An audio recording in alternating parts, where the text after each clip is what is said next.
Okay, hello and welcome back to the 2023 CCSE Research Conference, Politics, Communication, and Polarization, hosted by the Center for C-SPAN Scholarship and Engagement and the Brian Lamb School of Communication at Purdue University. I'm Andrea Langrish, Managing Director of the Center for C-SPAN Scholarship and Engagement. Before we get started, please be sure you have your camera turned on so our speakers can see you and your microphone on mute. You will use the raise hand function during the Q&A portion of the session. Dr. Bryce Dietrich is going to introduce our session's moderator today. Thank you, Andrea. Today's moderator for this panel is Dr. Josh Boyd. He is a professor in the Brian Lamb School of Communication, where he is also an associate head and director of undergraduate studies.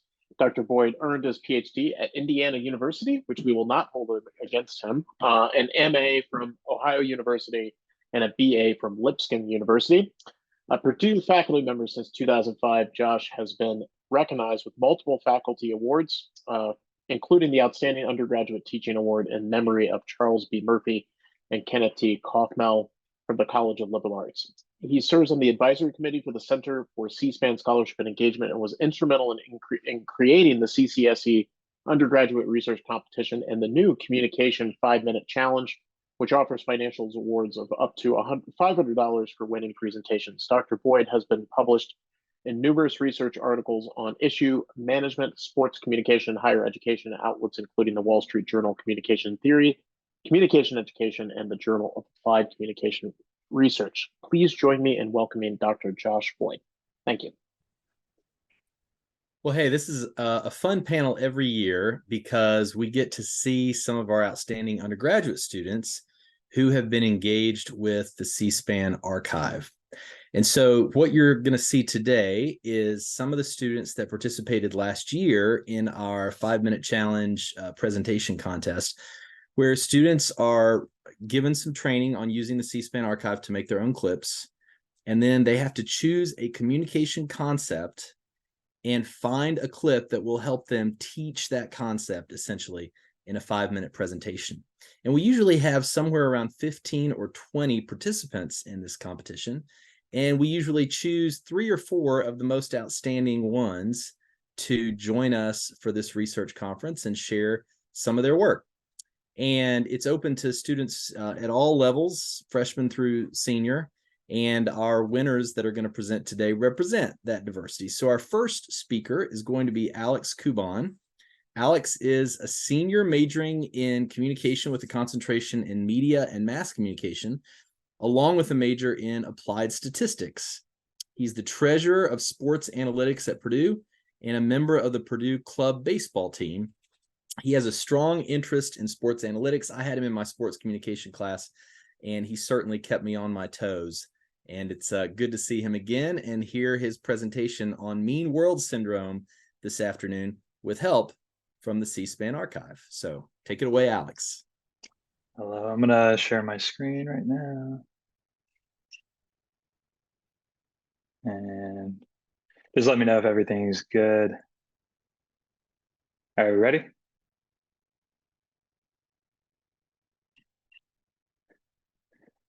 Okay, so I'm going to get started. Hello, everybody. I'm Alex Kubon, and today I'm going to be talking to you guys about Gerbner's mean world syndrome, kind of getting into the idea about how the media, both with like news and popular culture, if they sensationalize violence, could they potentially be leading people to think of the world as more violent than it really is?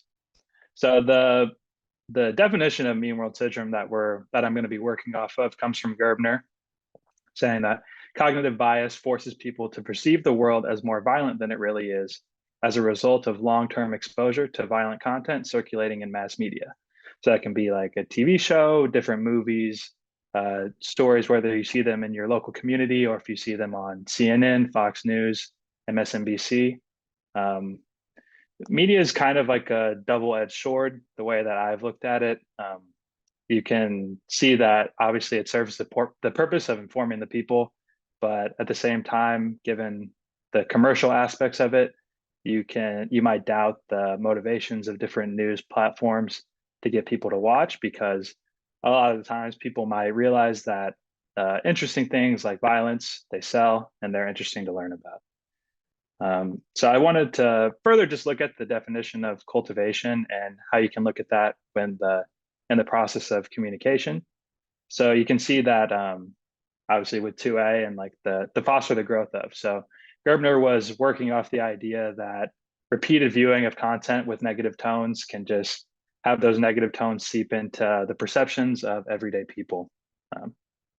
So I looked at Robert Cochran's TV series 24. I got the inspiration from a YouTube video where one of my favorite content creators kind of looked at the data between how many people showed up on the show, how many episodes they appeared in, and he even saw that half the time people could show up in an episode as just a corpse, as like something like that. So but yeah, the show kind of embodies fear of terrorism in a post 9/11 America.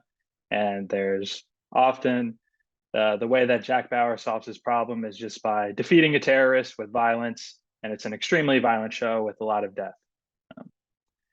And I took this clip from the C-SPAN archives to talk about, this is from former Homeland Security Secretary Michael Chertoff talking about 24. And it kind of shows how the nation was hooked on the show, along with people in the Bush administration as well.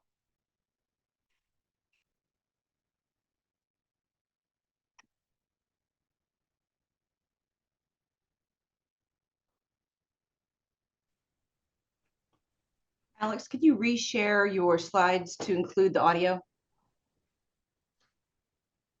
I'm not sure how I do that. It's an option under your share to Gotcha. optimize.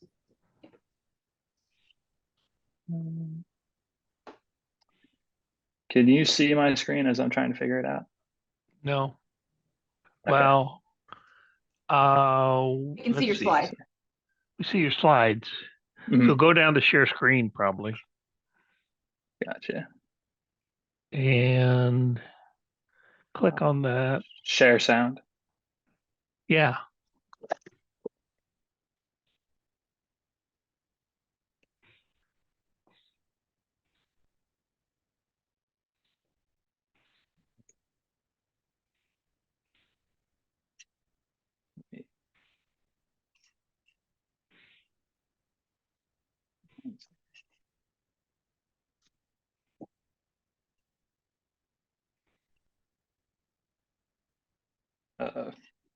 Doesn't want me to play the video now.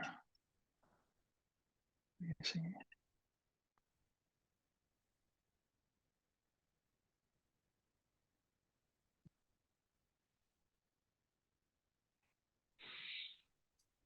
While Alex is pulling that up and checking on it, I just want to make an observation. Jack Bauer, JB, Jason Bourne, JB, James Bond, JB, Josh Boyd. I don't know. It makes you think. It makes you think. Are you all set, Alex, now? Want to try it again? You tell me. I think I might be. Resolve our problems in 24 hours. Resolve our problems in 24. Can you guys hear that? Mm-hmm. Okay, cool. You're all set. Resolve our problems in 24 hours. The characters in 24 bring to the challenges they face courage, intelligence, street smarts, and determination. But there's one thing they really don't have to bring because they only have 24 hours in which they operate, and that is perseverance and steadfastness over a long period of time. And yet in the real war on terror, whether it's the war we fight here at home or the war we fight overseas in Iraq and Afghanistan, as important as the courage and the intelligence and the skills is the. So yeah, just seeing things like that makes you realize that how often the people just like us, politicians, might be taking in violent media and be getting ideas of, hey, this is kind of what the world's like and this is how we need to act. So you can kind of see Chertoff almost defending terrorism policy, talking about how steadfast it has to be in order to come up with solutions. Resolve our. Okay, so then moving on to the news media and then other fear-based appeals that politicians might be using, you can think about how different politicians use when they talk about immigration or drugs or terror, vaccine mandates, things like that. They're going to be talking about how it can affect you in your everyday life, just to make you think that every day things like that could be happening. So these are different examples of mainstream media talking about things like that. And here's a clip of President Trump at a rally talking about Antifa. Joe Biden says Antifa is just an idea. Well, ideas don't assault cops and they don't burn down buildings. Antifa is a domestic terrorist organization. I proudly received the endorsement of the Fraternal Order of Police, the National Association of Police Organizations, the National Troopers Coalition, the International Union of Police Associations. So you can kind of see it's kind of a believed association between Trump's policies and his speak and his rhetoric out into the nation, that he was kind of, whether he was a megaphone for Fox News or Fox News was just giving him talking points. But you could see their coverage in like Antifa and things of that nature would cause him to talk to his supporters around things like that because they're familiar with Antifa and fear appeals in that nature. It just serves to exacerbate the anxiety around things like that. And one. Joe Biden says it. Okay, so then just going into like why this theory matters, Gerbner discusses how if people begin to live in this world with this association and this belief, sooner or later, they're going to kind of find themselves. They're going to be suspicious of people. They're going to, you can kind of see it in different clips around social media where people might trying to report somebody of a different race for things that might be going on, even though that person's just trying to go about their daily life in a public place and whatnot. So there's just a potential for people to think that stuff's going on, different nefarious activities and things like that. And that's it for me. Thank you. All right. Thank you very much, Alex. And we have a couple minutes. If you've got questions or you have comments, feedback for Alex about his presentation, it is interesting to see on your last slide there, the prediction 25 years ago that this kind of discourse might lead to increased political polarization. I think it's hard to see causation necessarily in those, but it certainly seems like that kind of discourse is at least correlated with increased polarization. Who has a question or a comment about Alex's take on mean world ideas? Robert Browning, I see your hand. Why don't you go ahead and Yeah, start? I'm very impressed with you finding the Homeland Security Secretary talking about 24-hour, particularly since 24-hour is a hard thing to search on. Thank you. So anyway, that was good. I really liked that. Did you have any trouble finding clips for 24-hour? Didn't take me more than 5 to 10 minutes and whatnot, so it was pretty interesting. I looked along just with the keywords of like Jack Bauer and okay. So they went and searched through the transcripts like that, I believe. Mm-hmm. Very good. Who has another question? Yeah, Diana.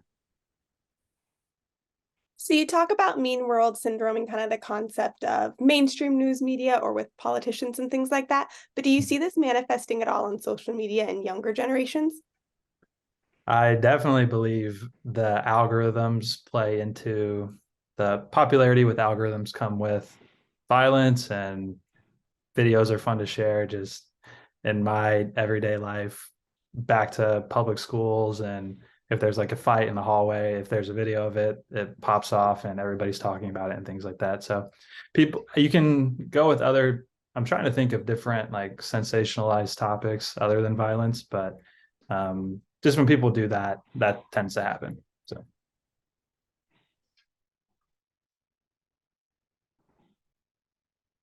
Alex, I'm curious about one more. Go ahead. Yeah, go ahead, Robert. What about violent games? How does that fit? Certainly, I don't have the research with the correlation to make a defining statement, but I think there's surely something to look at between death and whether like I remember like a different like it was like third grade at the lunch table with different friends talking about like Call of Duty and how one person wanted to join the military, and then somebody made a comment like, you don't just get to respawn when you're in the military like you do when you're playing Call of Duty. Like it's a lot more serious of a topic between death and violence than like a third grader playing Call of Duty might realize, you know.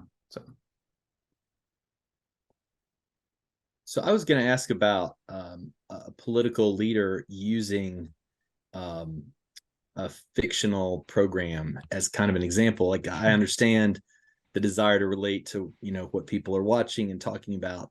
Do you think from what you looked up and thinking about these clips that you found, do you think that kind of thing tends to almost normalize the Call of Duty experience and make it seem like, you know, consistent with the syndrome that the world is really like that? There's really that much violence, that guns and all those kinds of things are more a part of everyday life. And do you think that, obviously this was a few years back, do you feel like that kind of thing still happens today? Which thing particularly still happens today? I mean, political figures, you know, like Donald Trump or Joe Biden or somebody else, referring to pop culture, movies, series, as if they were pretty close to reality. I do think that happens still. Like it's an attempt to further connect with people and whatnot. So like the everyday person might not be reading articles with reliable sources and fact-checked information, but they are going to be sitting down to watch their favorite TV shows and movies every night. So like a lot of the times that's a good way for a politician to connect with different people, I feel.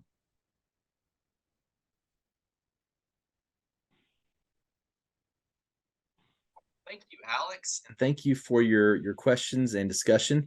One of the people that we had on our program has graduated from Purdue and is in New York City and was unable to join us today. So sorry, he Duenas will not be with us, but we are going to still get to hear from Brayden Walters.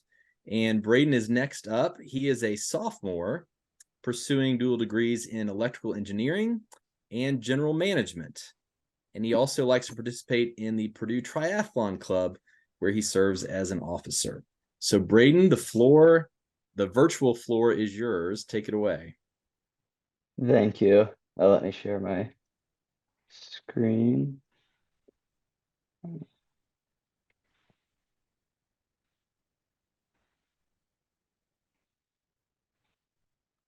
Okay, so can you guys all see that? Okay.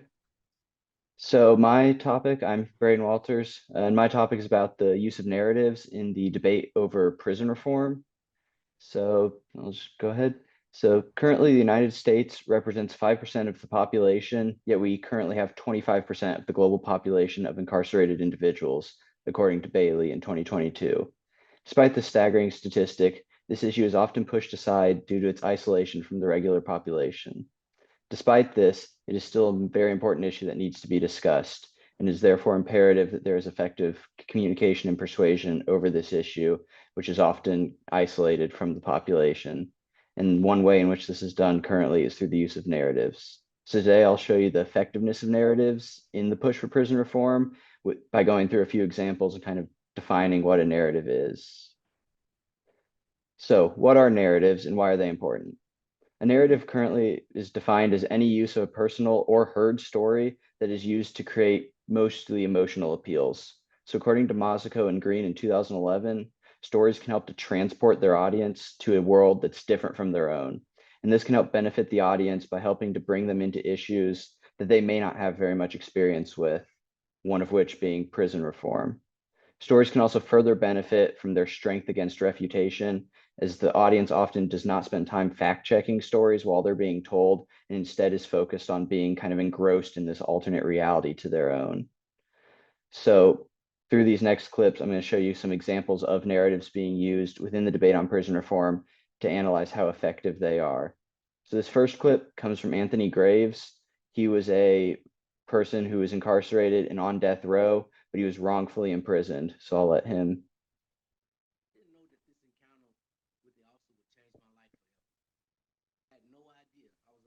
Brayden, you're going to need to reshare with the audio. Okay. I tried to click that option. Maybe that. Let me try that again. It's a good thing we can do post editing for you. I'm assuming it's just the share sound option when I share the screen, right? Correct. Okay, let me make sure that's clicked.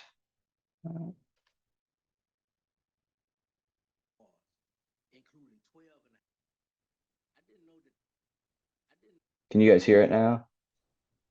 No, I think your earbuds are interfering with the audio coming through. Okay. Let me.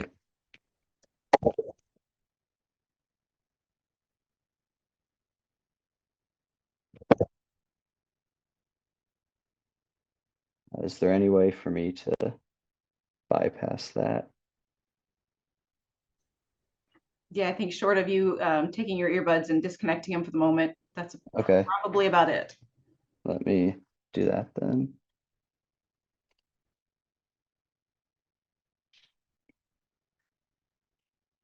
We'll add while Brayden is working on that the students doing these in competition did not have the virtual platform to work with. So we were in a classroom, and Andrea and Medea had everything lined up, very organized fashion. So we just went right through them in person. So this is adding a new wrinkle, and thank you for your patience with us as we work on that.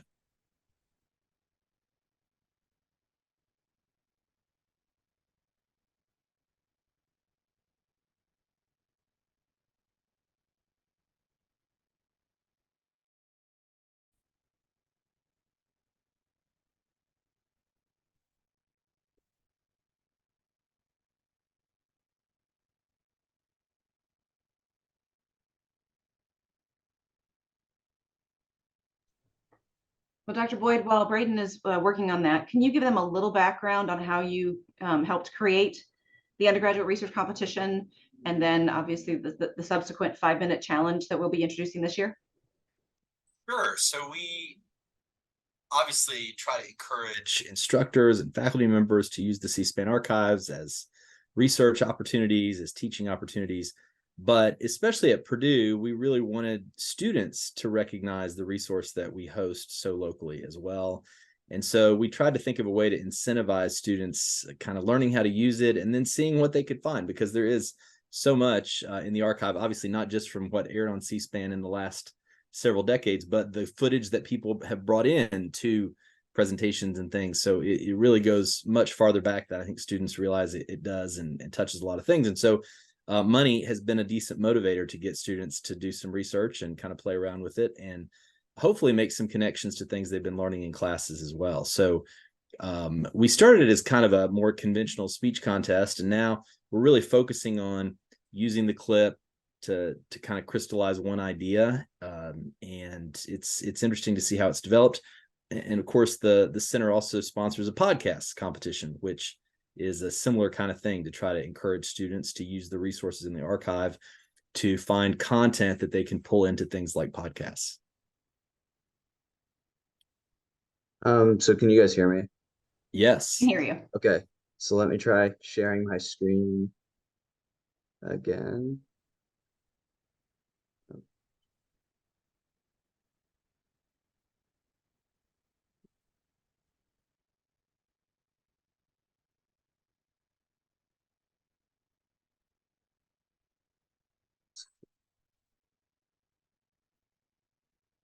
Okay. I didn't know that this encounter Okay. with the officer would change my life forever. I had no idea I was about to spend the next 18 and a half years behind bars, including 12 and a half on Texas death row, totally behind bars, including 12 and a half on Texas death row, totally innocent. So this story, through it, he uses the emotion of his experiences within death row and in prison to kind of add, like, help bring the audience into his story, as most people have not been within prison. So the next clip is from June Rogers, whose son was killed by an inmate who was released on bail. And she uses emotion to argue against the point from the previous clip. So here's that. The presiding judge in the matter was compelled to release him because the laws of bail reform required him to release him by the results of the test. 4 days later, Mr. Black gunned down my son Christian Rogers in broad daylight. So again, through this story, you can see how she heavily relies on emotion within her narrative, kind of bring the audience into her world, and they almost feel for her and her loss in her argument against prison reform. So as you can see through both these clips, narratives are a very powerful tool in persuasion, and when used successfully, can help bring powerful emotions into the argument. As seen in both clips, narratives help bring the audience into a topic such as prison reform, where they often lack familiarity and are not comfortable with the topic or don't have knowledge on the topic. So through these use of narratives, it kind of helps bring the audience into this new world and can help to leave them with fragments of what they've learned as they kind of envision themselves in the speaker's shoes. So although we cannot change the past for these two individuals, it's important to continue working towards a better future. And by working on effective persuasion and the use of effective narratives within speeches, we can work to create new systems to promote equality and safety for all people in the United States. Thank you. Here's my references. Thank you, Brayden. And who has a question or a comment about Brayden's presentation on narratives and prison reform?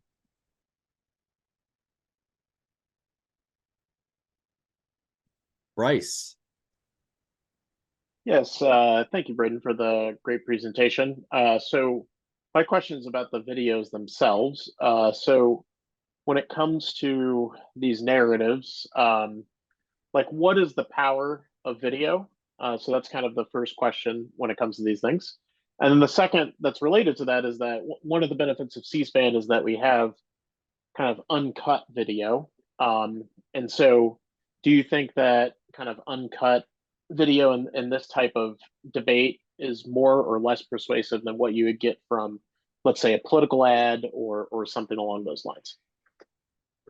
Yeah, so to address your first question about like the importance of video kind of helps to add that some of that emotion because you can almost see it in their faces and how their demeanor is. Both of them were like kind of using that to their advantage of helping to show how they feel. And people really gain a lot of their information from how to feel based on how someone's appearing. And so, yeah, that definitely helps to further their argument and really further the emotions they're like using. But to the second point of the having the uncut audio versus a political ad, the having access to the entire stories of these two, I mean, obviously I couldn't show you all of their testimony in the 5 minutes, but they being able to see like they kind of especially on the June Rogers case, she goes into a lot of detail. She really furthers it into like what losing her son meant to her, and that kind of furthers her emotions that she shows versus a political ad where you'd only get a few seconds of her story and really you wouldn't even get the full length that we showed of what her loss. So you can't really fully show the extent of the emotion in a real short cut up segment. Thank you, Robert. What's your question? Yes. Well, first on Bryce's point, neither one of these videos, they were very basic. They didn't have the 60 minutes lighting and in your face kind of video. But I couldn't help but be struck by two contradictory videos and the point of their power. So how do you assess their power when they're juxtaposed like that? I don't know who to believe. Yeah, I think the important part that I was really trying to focus on was the importance of narratives in this debate. So I would say both arguments are very powerful in their own respect, and listening to them in their entirety can help kind of provide even more feeling as to kind of what they're saying. But the juxtaposition, I was trying to really highlight that there's people on both sides that can effectively use narratives, and there's no real correct answer to any problem. There's always going to be debates on both sides. I was trying to show how the narratives, are used by both sides and how they can be effective in arguing both for and against a certain cause, because everyone has experiences that kind of support or oppose things that are going on in the real world. Okay, thank you. Andrea, what's your question? Yeah, hi. So full disclosure, I teach rhetoric classes, and we just talked about narrative last week. So this is all very fresh in my brain. But one of the things that we think about, just jumping off of the last comment, was when evaluating narratives, this idea of authenticity is so important, right? In terms of figuring out the credibility of the narrator. And so I think, like, as you move forward with this project, it would be really cool to, kind of hone in on how this specific medium of the unedited, kind of dimly lit, homebrew looking video contributes to that idea of authenticity. But my question for you is, what is your sense of the particular kinds of audiences that these videos are geared towards, and how does that affect your assessment of how powerful or influential that narrative is? Yeah, so both these videos were from the same congressional testimony on prison reform. So there are two witnesses or people called in to give their testimony. It was into a congressional hearing. So I think that kind of helps to empower them in the sense that they were both given to people who actually can influence these decisions, and to people who have power in these, and people who, if it's for a committee, this is a committee focused specifically on prison reform, people who actually care about this issue. So I think that's part of the power of who they were speaking to, was the people who can actually make a difference in this. And that's important to kind of realize within their testimony, is why they really focused on so many emotions, is to try and bring, because Congress who's focused on this, they more look at it from an analytical perspective. And by bringing in that emotional side of it, it kind of helps them to think about this issue and how it affects people in real life versus how it affects people on paper.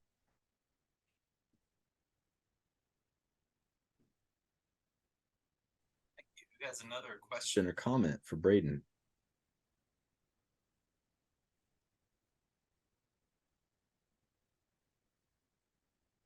Actually, Dr. Boyd, I have a question for both of them. What did you find to be the most challenging part of this competition, beginning to end?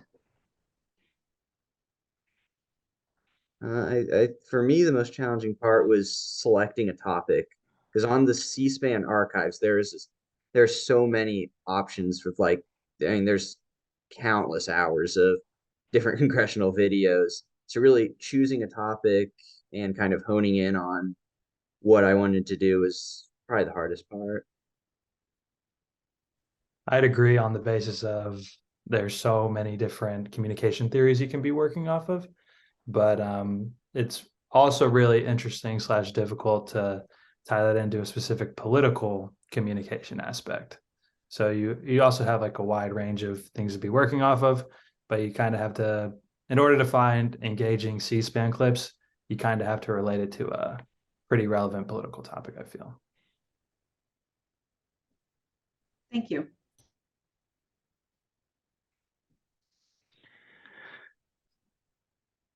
Congratulations to both of you. Thank you very much. Thank you. Brayden, I was thinking about the narratives that you used, and how I think, while we could see in the, as Robert observed, the pretty basic level video, the emotional involvement of people in their stories, I think just hearing them is powerful too. So I think about the opportunity to use C-SPAN clips in things like podcasts, or for instructors, if you just put even just the audio clip for students to listen to, that would still be really a powerful thing. Well, thank you for joining us here late on this Monday afternoon to hear our students' work. And Brayden and Alex, congratulations again on your good work, and thanks for pulling this back out and polishing it back up for us and adapting to this platform.